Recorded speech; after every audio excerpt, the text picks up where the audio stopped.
Hello, I'm Sarah from South London Sling Library.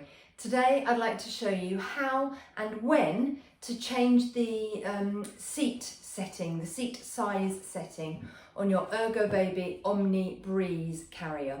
Now I've exaggerated this slightly just to make it easier for you to see. This is Charlie, and you can see if I bend Charlie's knees, the back of Charlie's knee is here and the edge of the carrier is there.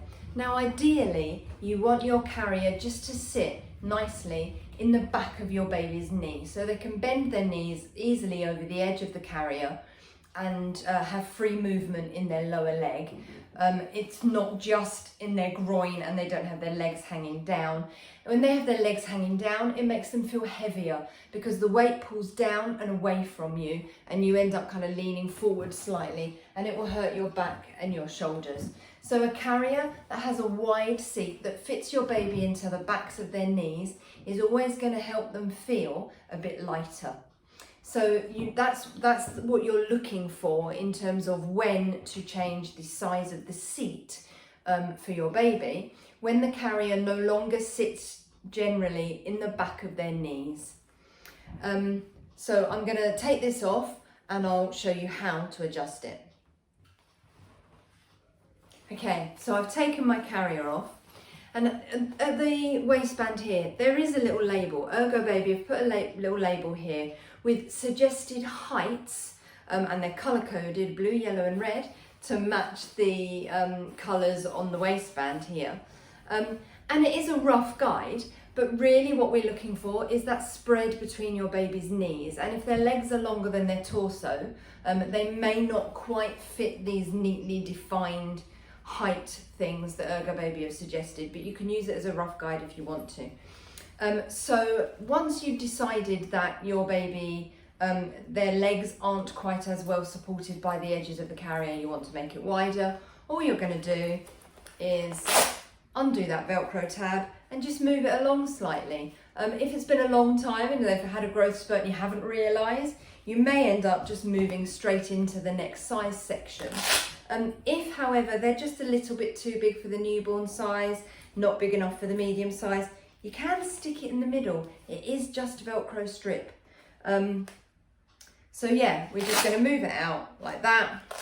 Where are you going to sit, Charlie? I'm going to guesstimate at that. And then I'm going to do the same on the other side. So you want to make sure that they match on either side. I'm guesstimating that Charlie is somewhere between the medium and the large size setting, so I've put it kind of in the middle, and then I can just pop my carrier back on and we will see if I've got it right. But that's how you change the seat setting. And then come here, Charlie. Oh, here's Charlie again. Knees up, as if I'm going to carry you without a carrier. Body panel up, not bad. And then I'm going to tighten that and we'll have a look. That's it, tighten that one up.